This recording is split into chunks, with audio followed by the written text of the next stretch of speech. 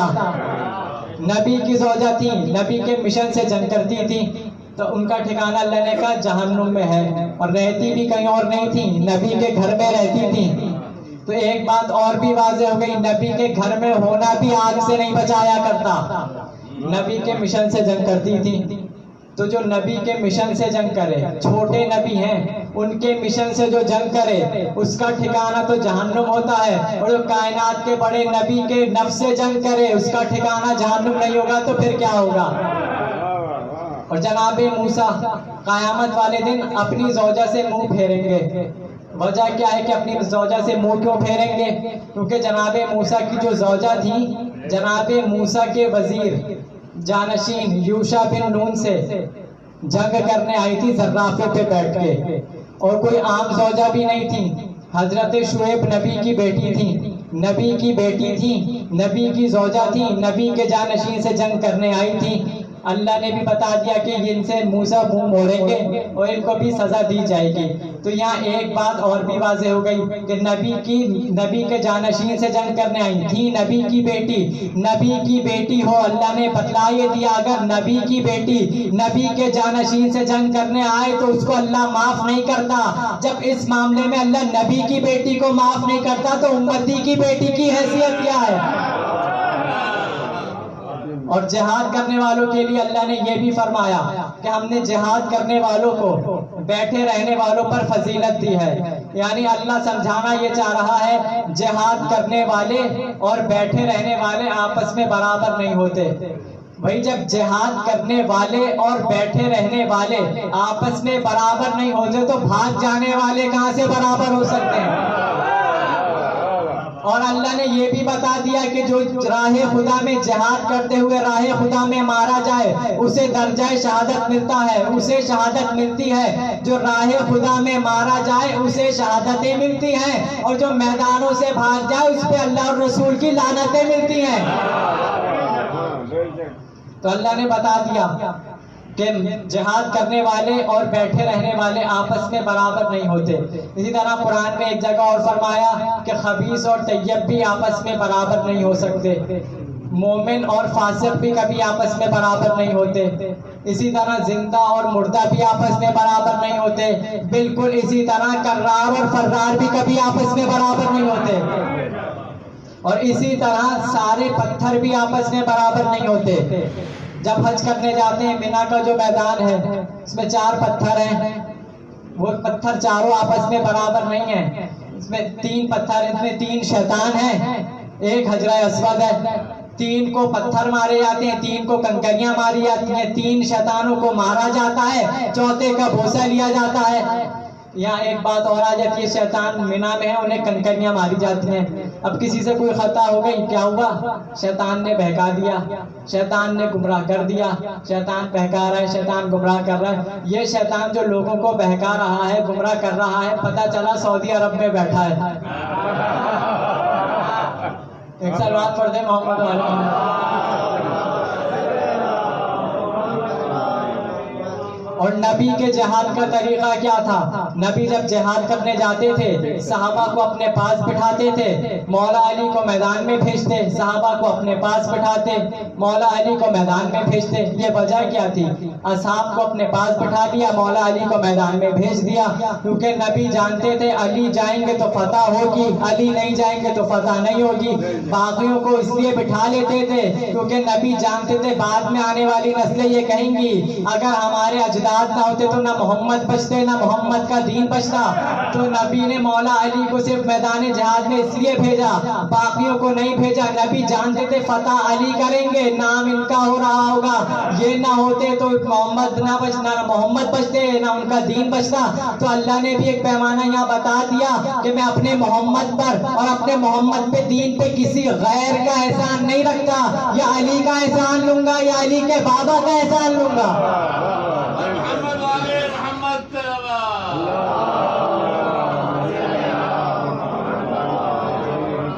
جنگ خیبر میں نبی نے موقع دے کر بتلایا باقیوں کو. 39 دن تک نبی موقع دیتے رہے, جاؤ لوگ گئے واپس آ گئے. 39 دن تک موقع دیتے رہے, بتا دیا ان میں کوئی علی جیسا نہیں ہے. 40ویں دن جب مولا علی کو بھیجا تو ایک بات واضح ہو گئی نا کہ جب تک علی میدان جنگ میں نہیں آتے اس وقت تک جہاد مکمل نہیں ہوتا اور جہاد فتح بھی نہیں ہوتا. علی آئے ہیں خیبر میں تو خیبر فتح ہوا, علی نہ ہوتے خیبر میں تو اے مسلمانوں یہ ہم نشین پیغمبر کدھر گئے ہوتے. قسم خدا کی علی نے بچا لیا, ورنہ خلیفہ بننے سے پہلے ہی مر گئے ہوتے.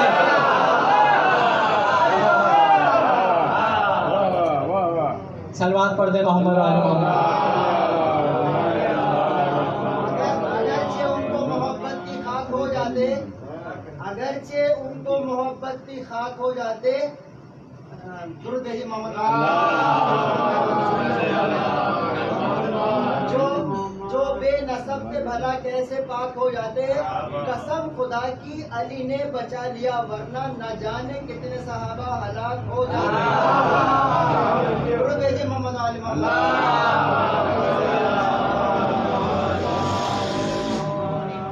آج یکم محرم ہو گئی. یہ محرم کا چاند لوگوں نے اپنے وطن میں دیکھا, جناب زینب نے یہ چاند سفر میں دیکھا. پہلی محرم ہو گئی. فرزند پیغمبر کا مدینے سے سفر ہے, فرزند پیغمبر کا مدینے سے سفر ہے. سادات کی بستی کے اجڑنے کی خبر ہے. ہو گیا مدینہ ویران, مدینے کی رونق ختم ہو گئی. حسین کو مدینہ چھوڑنا پڑ گیا. اجرکم اللہ. جناب یزید نے خط لکھا مروان کے نام, اور اس خط میں لکھا کہ مولا حسین سے بیعت کا مطالبہ کرو. ولید نے اور مروان نے مل کر منصوبہ بنایا کہ ہم حسین کو بلاتے ہیں, ان سے بیعت کا مطالبہ کرتے ہیں. جناب زینب کی عادت تھی کہ وہ روز اپنے بھائی کی زیارت کے لیے اپنے بھائی کے گھر آتی تھی. وہی لہجہ تھا کہ جناب زینب اپنے بھائی کی زیارت کے لیے اپنے بھائی کے گھر آئیں.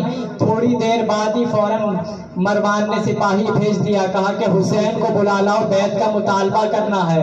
جناب حسین جانے لگے. جناب زینب نے کہا بھیا تنہا کہاں جا رہے ہو؟ کہا بہن دربار بلایا ہے. ولید نے دربار بلایا ہے. کہا جناب زینب نے کہا بھیا تنہا نہ جائیے. فوراً آواز دی بنی ہاشم کے جوانوں کو, کہا اکبر, عباس, قاسم, اونو محمد, بنی ہاشم کے جوانوں کو بلایا. کہا جائیے حسین کے ساتھ جائیے. امام حسین کے ساتھ گئے. جیسے امام حسین دربار میں جانے لگے, بنی ہاشم کے جوانوں سے کہا اگر میری آواز بلند ہو جائے تو سب اندر آ جائیے گا. جناب عباس کو انتظار تھا کہ مولا حسین بلائیں, میں فوراً آ جاؤں. امام حسین اندر آئے. ولید نے کہا کہ یزید آپ سے بیعت چاہتا ہے. مولا نے کہا کہ میں اس کی بیعت نہیں کروں گا. مولا نے بیعت کا انکار کیا. اس نے کہا کہ حسین ابھی اس وقت تنہا ہے, ان کا سر تن سے جدا کر دو. اتنا کہنا تھا, امام حسین کی آواز بلند ہوئی کہ کس کی مجال ہے کہ میرا سر تن سے جدا کرے. آواز کا بلند ہونا تھا. ادھر بنی ہاشم کے جوان تلواریں لے کر اندر آ گئے. جناب عباس نے تلوار نکالی. کہا مولا حکم کیجئے, کس کا سر قلم کروں؟ مولا نے جناب عباس کے سینے پہ ہاتھ رکھا. کہا عباس ابھی وقت نہیں آیا, یہ میرے نانا کا شہر ہے, میں نہیں چاہتا یہاں خون ہو. اجرکم اللہ. مولا حسین گھر پہ آئے. جناب عباس سے کہا عباس ذرا وہ فہرست نکالو جو میرے ساتھ سفر پہ جائیں گے. جناب عباس نے فہرست نکالی, نام لینا شروع کیا. کہا علی اکبر آپ کا نام بھی ہے, کہا قاسم آپ کا نام بھی ہے, اے اونو محمد آپ کا نام بھی ہے. ایک ایک کا نام لیتے گئے. اچانک اس فہرست میں ایک ایسے کا نام آیا کہ مولا عباس نے وہ نام فوراً نہیں لیا. ایک مرتبہ جب دیکھا